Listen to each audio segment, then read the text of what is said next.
Hey guys, Teal here, and today I'll present to you what I have learned about electricity, the sixth and final unit of the Stage 6 Cambridge Primary Science book. But before I tell you, you can always like and subscribe if you want to, and ring the bell to never miss out on what I make next.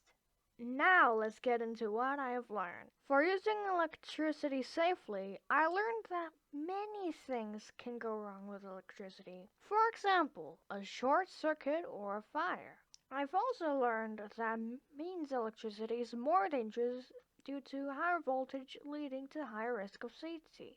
For everything about circuits, circuit symbols, and circuit diagrams, I learned about what the symbols actually were and found out that the picture of the circuit is easier to read, but the diagram is easier to copy from one place to another. For more about cells and electrical current, I found out what the ends of the battery were actually called, learned that the electric current goes from the negative terminal to the positive, and that voltage is the electric force that makes electricity flow around a circuit, while amperage is used to measure the amount of current flowing.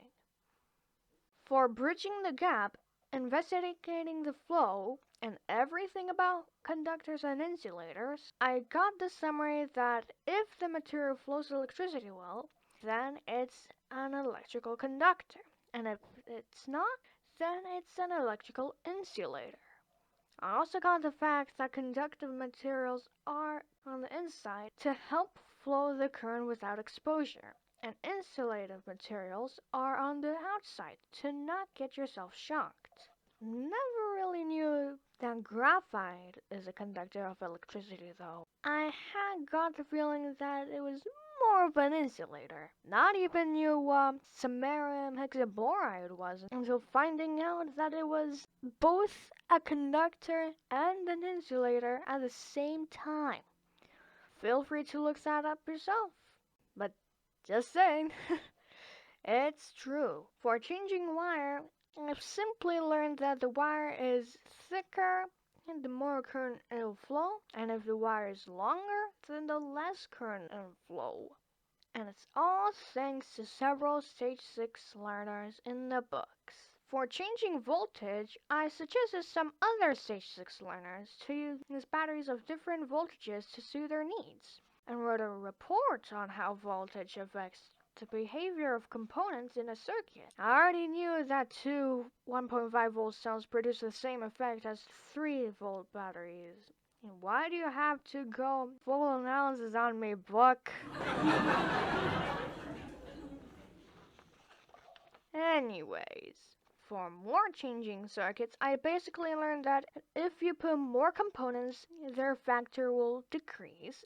If you remove them, their factor will increase. We'll put two different components in a circuit, and the one closer to the negative terminal will have greater power. And if the component is further away from that terminal, the less power it'll have. For designing and making an electric power model, you can go over to my separate video about this topic, showing you how you can make your own model fan. Go and check it out if you haven't already.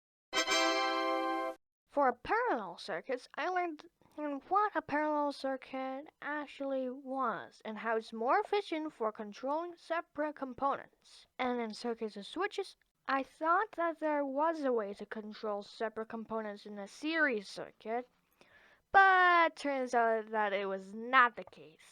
For using circuits, I actually made another concept model, with that being a bedside lamp with a dimmer switch. Never really knew what that thing was, nor that it even had its own symbol. And for how do we know about electricity, I actually went into depth with Alessandro Volta and how he contributed to the field of electricity.